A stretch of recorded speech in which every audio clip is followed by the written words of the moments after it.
Hey, welcome to another great episode of the Real Deal Podcast. Happy Monday. Happy day after the Super Bowl. It is February 9th, 2026. I'm your host, as always, Courtney Harden. Glad to be back with a new week of great episodes and a lot of great guests. And I have a great guest waiting in the wing. So before we get started, hit my music. Let's get it.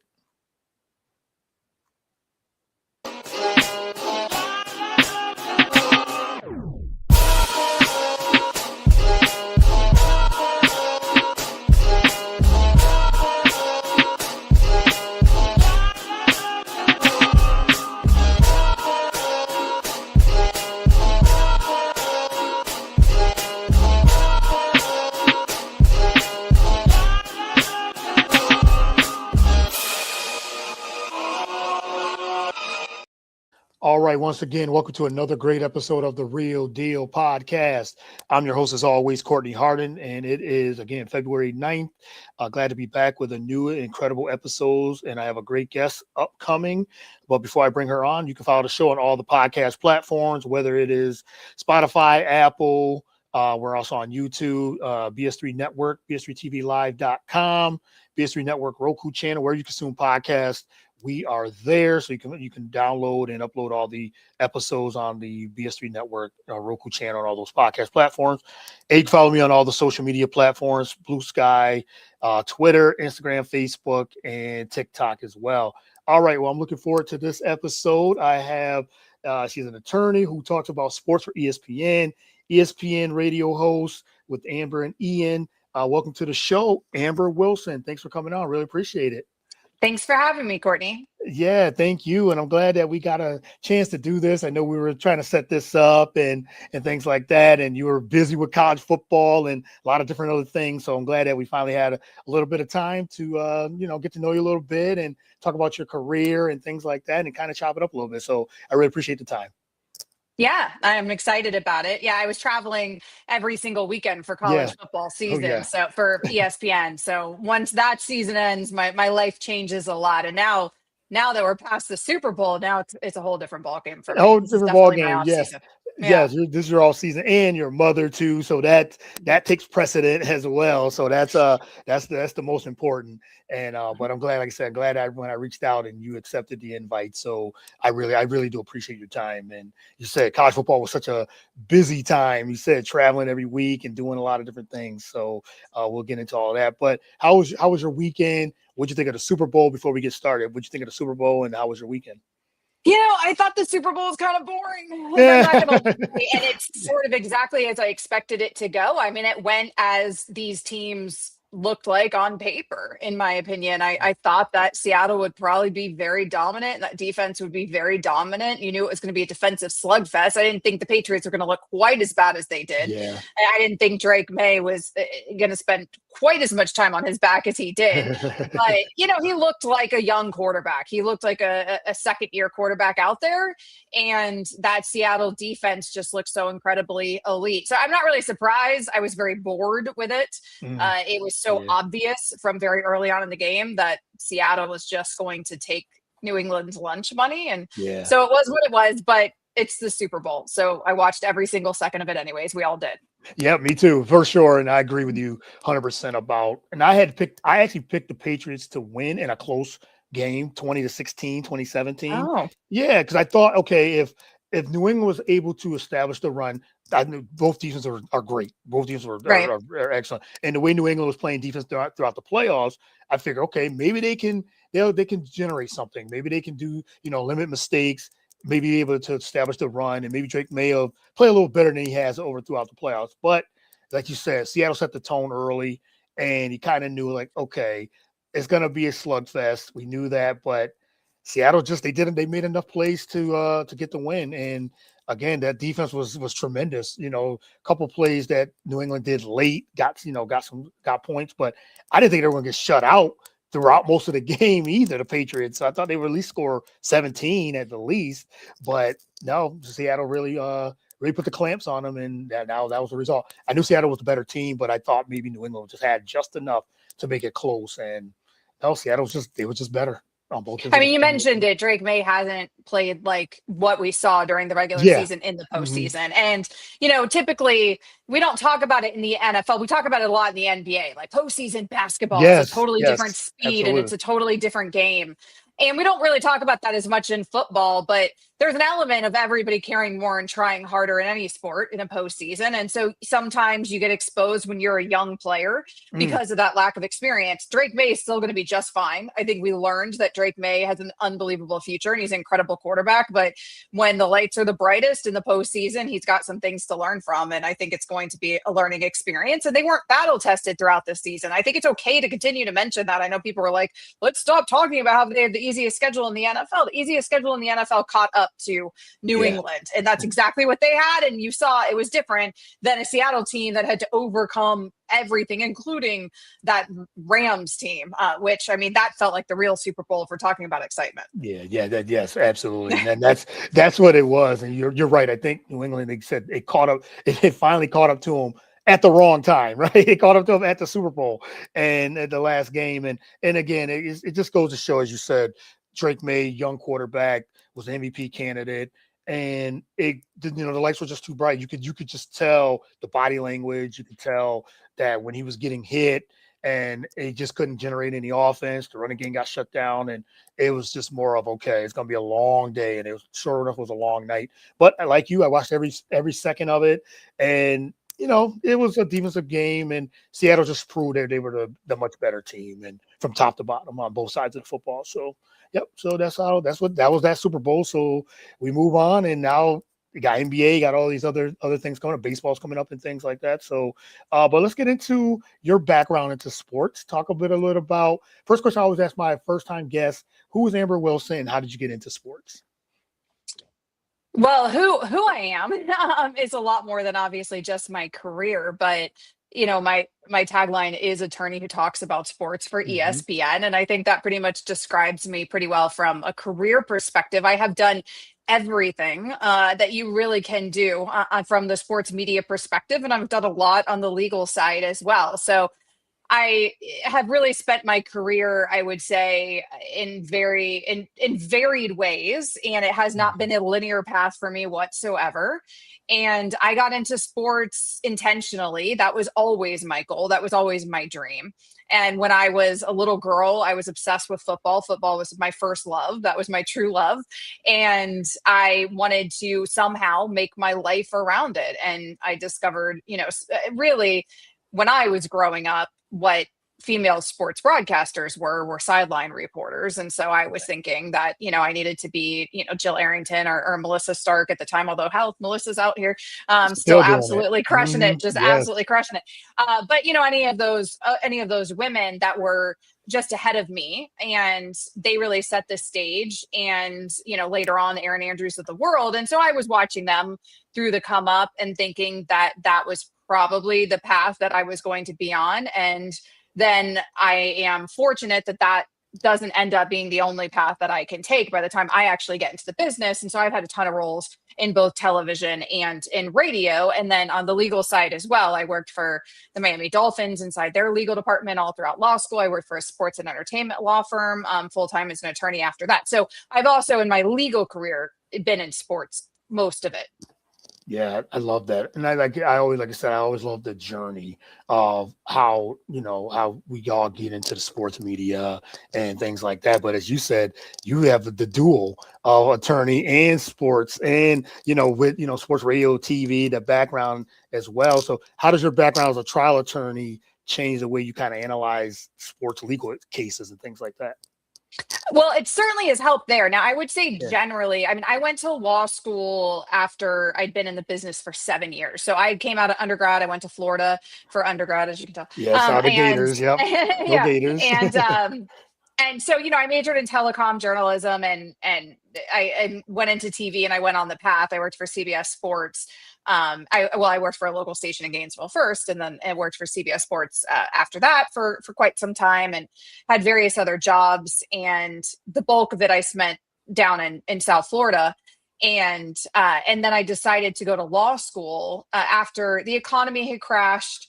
nobody needs sports broadcasters. So I got laid off from one of the companies that I was at. That was a big learning experience. I was sort of on this audition circuit, and then I got a job hosting a show in New York City on SNY Network. I did that for a season, but by then I had already applied to law schools, and I had already gotten into Miami law, which was where I wanted to go. And so I had deferred my acceptance for a year, which you can do, but I needed to make a decision. And so I was coming off of that TV show in New York City, and I thought, you know what, I still want to go get my law degree, even though, now I'm having some opportunities again. The economy was starting to get a little bit better. But I thought, no, I want to go get my law degree, and now it's kind of now or never. And so I went ahead and I did that. So I had been in the sports business, in sports broadcasting, for years before I decided to go to law school, which is why when I went to law school, a lot of my connections that were already in that world in sports, where I already knew a lot of agents and people who worked sort of in the sports law world. And so that certainly helped me on that side as well. And that goes to when now you work ESPN Sports Radio as well as a host, and also being an attorney. How do you find that balance when it comes to you talk about the connections? I think which is very important for sure, and networking and things like that. How do you find that balance in when you're processing on both sides of that, and what's your day-to-day look like? I'm sure that's different and it varies each week and each day, I'm sure. Well, to be honest, now I'm so busy, and now also with the traveling college football show for ESPN, I'm kind of at a point, and I have two little kids. I had another son 16 months ago, so I have pretty young kids at home, and that has really made it. If I'm not going to lie, you cannot do it all as a woman. I mean, it's a fallacy. We try, but it's just not possible. And so for me, what has taken a backseat is the law career. And I'm just too busy. I can't, with wanting to be a mom and wanting to be a present mom as much as I can, and then balancing ESPN. And then if I'm practicing law, I mean, it's just too much. So what has taken a backseat the last couple of years, and that's more motherhood, frankly, than it even is my career at ESPN, is practicing. And so I have a firm with my husband, and he takes lead on all the cases. And at this point, it's him and his staff, and they kind of do most everything. And at this point, I'm rarely doing stuff, but that has also over the years made it easier practicing with him, because I could, kind of hop on and off cases, help him a lot behind the scenes. I'd be writing motions for him, doing a lot of that kind of stuff, where he'd be actually meeting with clients and out there and actually doing the hearings and doing the trials and that sort of stuff. On that side of things, we practice family law and crisis management, but mostly all for professional athletes. So dozens and dozens and dozens of NFL players, NBA really high profile people, which is interesting because it's kind of a direct conflict to what I do at ESPN. Right. So I try to keep those worlds as separate as I possibly can, and manage it all as much as I can. But yeah, it's hard. I think when my kids are a little bit older, I'll probably have more time to go back into practicing day to day with him. But right now, day to day, most days, my life is consumed with motherhood and ESPN. Yeah, motherhood and ESPN, and you do an incredible job, because, like I said, to be able to balance, he said, being a wife, mother, and then on top of that, with your career, there's that balance. But you said you're doing it and thriving. So you're doing excellent work as it is. Thank you. Yeah, for sure. And to go back to the ESPN and how you got into that, talk a little bit more about how you got to ESPN and where you are today with ESPN Radio. Yeah, so I don't think I actually fully answered your question before when you asked me how my legal career helped me beyond just in terms of connections and sort of all staying in that world, so that it sort of all flowed and made sense. But also from an on-air perspective, I don't really know why, because it shouldn't have helped me on air. You shouldn't have to. You shouldn't really have to be a lawyer to, do what I do for a living on the sports side.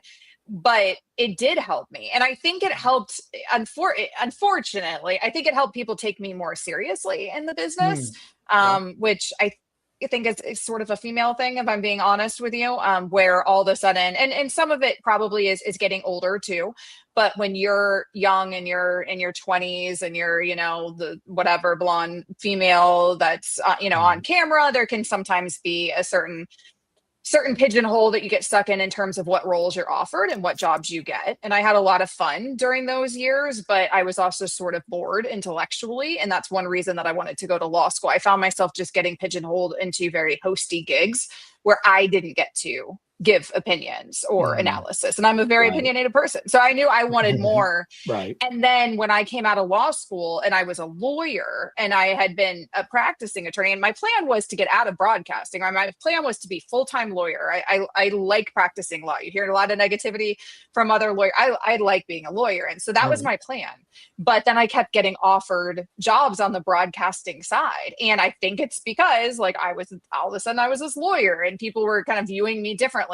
And I was starting to get roles that were meatier and more interesting. And for me, I had always been obsessed with sports radio. I'd always been a sports radio junkie. And I got offered a job, an opportunity to try out for a job in Miami at a sports radio station that I had always listened to. And so at the time I was practicing law full time.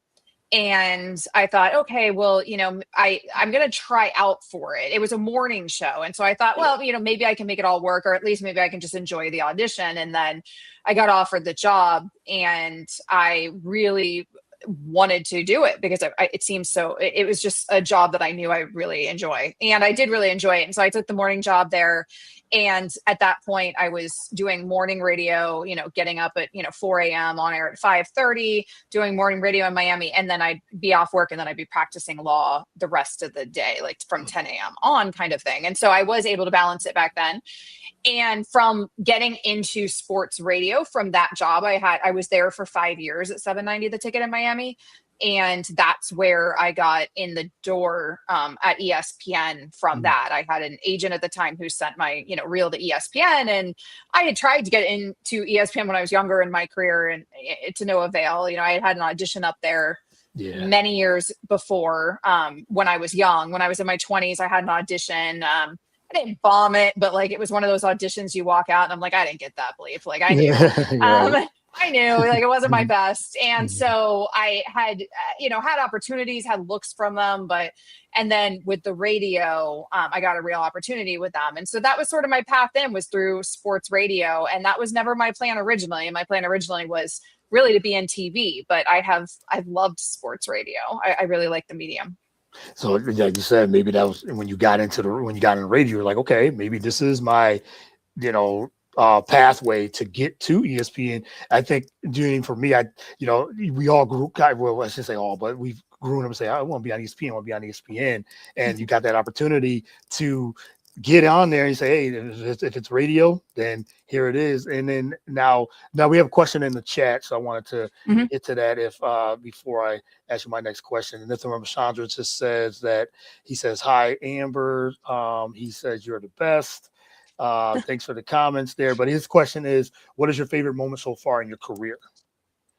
My favorite moment so far in my career. Oh goodness. I've had some very cool moments. That's really tough. Really early in my career, when I was a baby, and interning full time, like for no pay, before, when I was just starting out, I was obviously a huge Gators fan, and we won the national championship in basketball.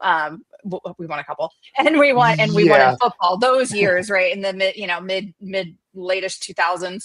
And I got to be on the court for those, which at the time was like unbelievable for me because I'm like so diehard. So like that moment is really, really special to be on the field and on the court during those natties. And then in terms of, every time I get to say the letters ESPN is like a moment for me. Yeah. So even this year, being at the national championship this year and I'm hosting a show at the national championship, and I'm doing it with my co-host who I was with in Miami for so many years, and now we're both Wow. at ESPN Radio. Yeah. And so we've been working together for a decade at this point, and we're really good friends as well. And so it's one of those things where my co-host Jonathan Zaslow, we had a moment to sort of reflect on our journey, where it's like, hey, all these years ago, we were at this Miami radio station together, doing morning radio. And now here we are working for ESPN at the national championship in Miami, like in Yeah. our city, so to speak. And so that was kind of a really cool full circle moment that I was able to take in. So I've had a few in my career, I'm but sure those are a couple of them. and that's like I said, there's probably a couple of them. You said I'm sure there's like many more, and it continues to keep building with more moments. I'm sure upcoming as well. It's the best thing about this career is that you've, at least for somebody like me, I mean, I've dreamed of it since I was a little kid. So for me, I try not to ever take for granted those moments where you're like literally living your dream. And I do think that some people forget that as they kind of make it more in this business. And I'm not suggesting that like I've made it yet or anything, but like it's one of those things where I've made my dreams come true. And so like that's pretty cool. And I still have more, but I don't take those moments for granted. I try to always remind myself, like, you're like, this is it. Like, this is what you've always, you're living your dream. And so you have to take that time to reflect on that. Never take that for granted. That's good advice for anyone that wants to try to get into this type of business, sports radio or media or anything to do with sports or business or news and things like that. If you live in your dream, not take it for granted and just really live it day by day of, hey, I can't believe. Sometimes you have to step back and think, wow, I'm actually here and I'm actually doing it. So I think that's really good advice as well. Excuse me. Yeah, no problem. I wanted to piggyback on something you said earlier about the analytical side and how that has helped.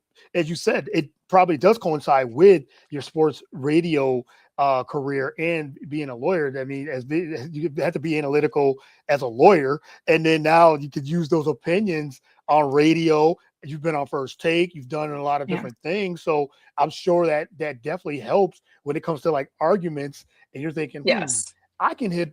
If I really want to, I can hit my points and my viewpoints on the analytical side as as an attorney as well. So that does when it comes to like some type of debates or arguments or discussions on top of it. Oh, absolutely. Now, I mean, I've always been an argumentative person. Right. So I was always able to argue. Okay. Yeah. It's a bit of a fallacy that law school helps you argue. A lot of people are like, oh, I want to go to become a lawyer because I like to argue. And debate. But really, that's not what it is. What it is it trains your brain to see every possible side of a scenario. And that's what I've noticed that it helps me with the most, because constantly in sports things come up and the people I work with are just looking at it one way, and I'm like, yeah, but what if we look at it this other way? Or like, what about this other side of the story? Or what if I told you that this could be a possibility? And I do think it has helped me there tremendously. And I also think it has helped me not look at things emotionally and be able to look at things more objectively. Sometimes we cover some more sensitive topics in sports or more charged topics. It doesn't even have to be something sensitive, but something like college football. There's a ton right now of legal issues in college football because it's the wild, wild west out there. And we know everything that's happening with NIL and the transfer portal. And I find that I am able to look at those situations with a different type of viewpoint, a different type of analysis than I think a lot of the people that I work with. And so it has absolutely helped me there. And also helped me not to be overly reactionary when you initially hear things. And when you initially hear stories, we deal with that a lot on the legal side. And it's like, I know that we don't get the full story right away. And so, also being able to look at things from that perspective. Yeah, that's a good point too, because you said you're looking at for more. You said not with so much of the emotional side, but okay, let's hear all angles. Let's hear both sides, or if there's more than two sides of a story, because it usually is. And then you're like, okay, now I can actually make it a very educated, analytical suggestion or point on this, because now I done seen all angles from it. So now here's my opinion on this said topic. So I think we would be better in life if we all thought that way with a lot of things, with a lot of things, especially a lot of more serious things. So, all right, for the time's sake, I got a couple more questions, then I'll let you go. I feel like I could talk to you for hours on a lot of different things. But so you talked about a little bit, like I said, working in radio, having chemistry, and you said you had great chemistry with your co Ian Fitzsimmons on the Amber and Ian show as well. How does that come about, and the secret of how to build chemistry when you're on air daily with your co-host and things like that? That was more difficult than what I experienced earlier in my career, because earlier in my career, I referenced my co-host from Miami, who I also work with now, who I do the college football show with, Jonathan Zazzle. We were in studio together in Miami for years and years. Yeah. So like that's no problem. What's different about the world that we live in now is that Ian and I have only ever hung out a handful of times. I mean, we have only met really in person like a handful of times, because we both do the radio show remotely. He lives in Dallas. Right now I'm in Georgia, but normally I'm in Florida, so we have never been in the same state. And that means that we had to develop chemistry essentially through Zoom, or because that's what, we use Zoom, Microsoft Teams, those sorts of platforms as we're doing our show. And that's a weird thing. And you're trying to develop chemistry in real time with somebody on air. And I had only done a radio show with Ian one time in my entire life before we got named hosts together. That's the weird thing about sports radio, especially at ESPN. They just put you together. Like there's no like, who do you want to work with, or like, who do you think you'd be good with, or like, they don't like, there ain't none of that. Like, they're just throwing you and it's higher ups just deciding. And I don't know what leads to those decisions, and so whatever. There's also there's contract stuff. There's stuff that's all above my pay grade, and so they just kind of tell you like, hey, this is who your show is now with. And Ian and I got put together a couple of years ago. I had previously been doing the show with Joe Fortenbaugh, who's one of our betting analysts. So I'd been doing a show with him for about 8 months. And then they switched him to a different place in the lineup, and then switched him completely, because now he's not even on the radio side. Now he's full-time on the betting side and in TV. And so I got Ian. And so, we had to develop that. And really, there's no real secret to how you develop chemistry with somebody other than just doing it. And you kind of just have to do it, have to learn each other's idiosyncrasies, have to just kind of do shows over and over and over again. And that's how you develop it. And with sports radio, far more so than TV, with radio, chemistry is everything. Because with TV, you're not normally in TV. It's a different format. TV, it's a more formal format. With radio, it's like you're talking to this person more than you talk to your spouse on the daily. Like, like a lot of married couples don't like sit down every single day and talk for 3 straight hours. That's true. And like, that's what you're doing. You're literally sitting there and talking to this person for 3 or 4 straight hours every single day. It's a weird thing. And when you first get together and you hardly know them, so it's just about doing it. And for me, one of the things I pride myself most on is feeling like I can do radio shows with anybody. And so and not everybody can say that. I had an executive tell me that once, that she thought that was my biggest strength. And that was like one of the biggest compliments I've ever gotten in my career, because I like to think that I can build chemistry with anybody. It doesn't matter, age, race, like whatever you're into, like, it doesn't make any difference. Like, we're gonna vibe, and I'm gonna find a way. That's a great compliment too. That's a really good compliment, because it just shows the character that what you have is like, hey, I can work with anybody. I'm willing to work with anybody. It might take a while before we gain some chemistry, but that's just getting to know someone and get to know. And the more reps you have, and if you like working with the person, it doesn't become a job. It's now becomes like almost like you building a friendship. And like I said, the more reps you have, the more it shows in the chemistry, because you could tell right off the bat if a show's going to work or not. But it might take some time. But then it's like, okay, this team doesn't have any chemistry. And maybe they're just working just because that's what it was. They got built, but you said you built that chemistry, and that just shows the character that you have, that you're able to work with somebody and able to build a chemistry to have a successful radio show or whatever it is that helps. So that's a really good characteristic to have, for sure. Yeah, I think that's an advantage of radio also, is that you learn that. Like, you learn that ability to create Yeah. chemistry with anybody. So then it helps you on the TV side as well. Yeah, for sure. All right, two more before I let you go. I wanted to ask you about the future of radio.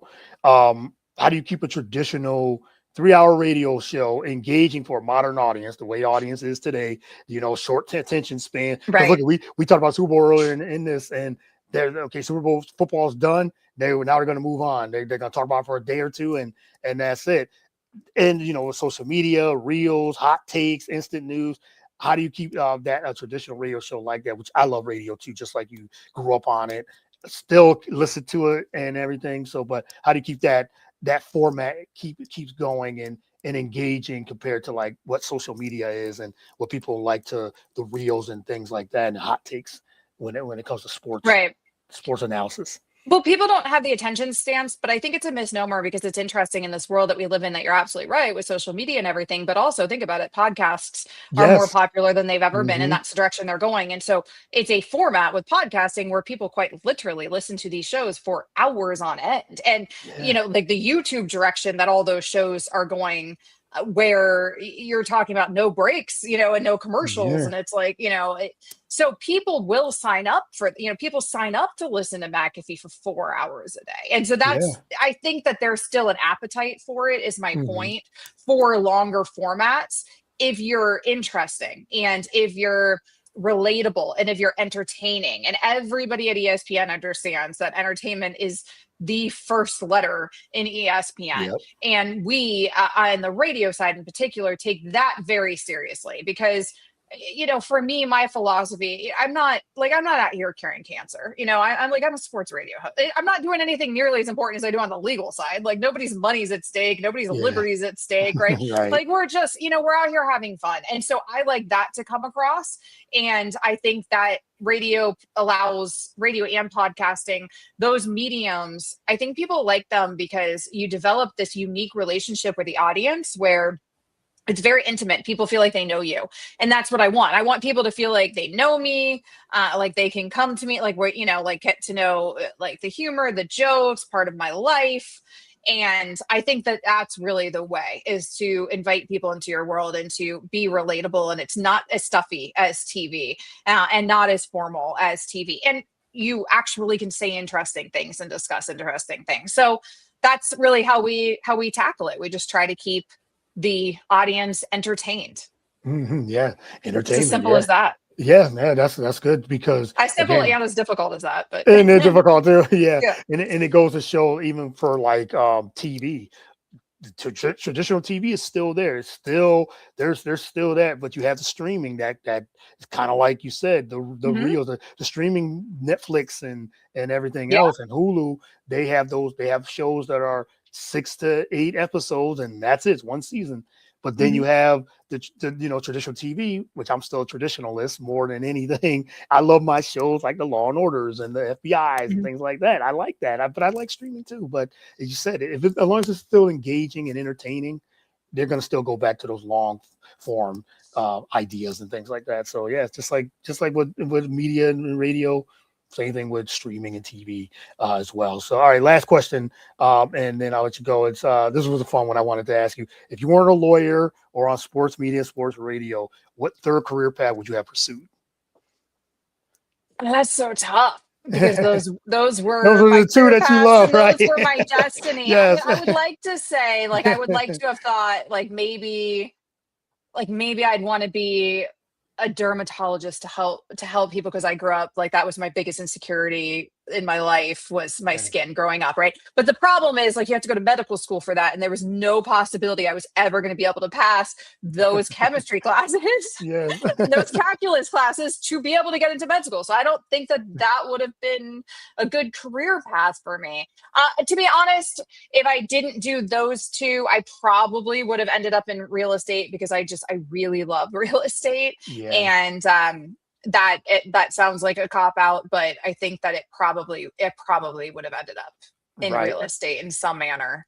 And then you said you had two careers. So it's like, okay, usually, Yeah, like I already did them, yeah, man. you did them. Yeah, you're in it. You said, usually you ask a question like that. It's like, well, if I wasn't in this, I would have did Right. this. You've done both, or you're doing both and Yeah. everything too. So yeah, that was interesting. I was like, oh, well, a third career, a third thing and everything too. So, well, Amber, this is so much fun. I really appreciate the time. Like I said, I could have talked to you for hours. On top of that, I really enjoyed this and get to know you a little bit and things like that. Hopefully we can maybe do this again at a later time. And but before we let you go, let everyone know where they can follow you, with listen in, follow your career. Just want to ask you a question, things like that, where they can Yeah. find you on social media.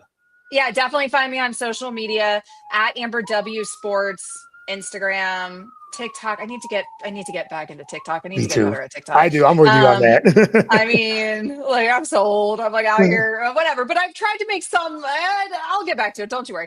Yeah. So TikTok, Instagram, Twitter, it's all at Amber W Sports. So All right. yeah, hit me up.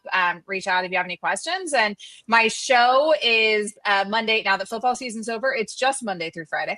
Monday through Friday, 7 to 10 a.m. Eastern, every single night. That's where you hear Amber and Ian. On ESPN Radio, you can find us on the ESPN app at live streams under the Listen Live tab. And you can find us on Sirius XM Channel 80. And then we're also on hundreds of affiliates around the country. So we might be on your local sports radio station.